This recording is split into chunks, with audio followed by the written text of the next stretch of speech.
When GPUs were expensive, researchers created efficient algorithms that required fewer GPUs. The records show this consistently. The monopoly doesn't prevent innovation. The monopoly incentivizes innovation around the monopoly. By 2028, most large language models will be trained with 40 to 50% fewer GPUs than current models require. The efficiency gain will come from algorithmic innovation, not from hardware improvement. The monopoly will drive the innovators to work around it. The pattern says, what comes next? By 2028, when efficient algorithms dominate, GPU demand will plateau. Companies won't need to upgrade GPUs as frequently. Nvidia's revenue growth will slow. By 2030, competitors will achieve sufficient compatibility that switching cost becomes meaningful. Companies will migrate to alternatives for cost savings.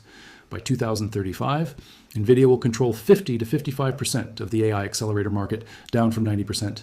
The company will remain the largest, but no longer monopolistic. The profit margins will compress to 40 to 50%. Still profitable, but no longer extraction level. The monopoly will have completed its cycle. You start a large, well-funded AI company. You need GPUs. You could rent them from cloud providers like most startups do, paying 3 to 5 times the hardware cost.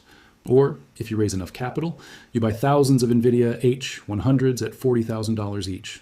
Plus, invest hundreds of millions more in data center infrastructure, power, cooling, networking. You're paying monopoly prices for infrastructure while competitors in other markets compete on their products. You're at a disadvantage, not because your team is weaker or your idea is worse. You're at a disadvantage because Nvidia controls the infrastructure you depend on. The monopoly worked perfectly. It made itself invisible. It extracted enormous value while appearing to provide a service. It locked in customers through switching costs and CUDA ecosystem dominance. It maintained margins through lack of alternatives. When the monopoly eventually breaks, you'll shift to cheaper infrastructure. You'll experience that as progress. Nvidia will experience it as margin compression. The monopoly will have completed its extraction cycle.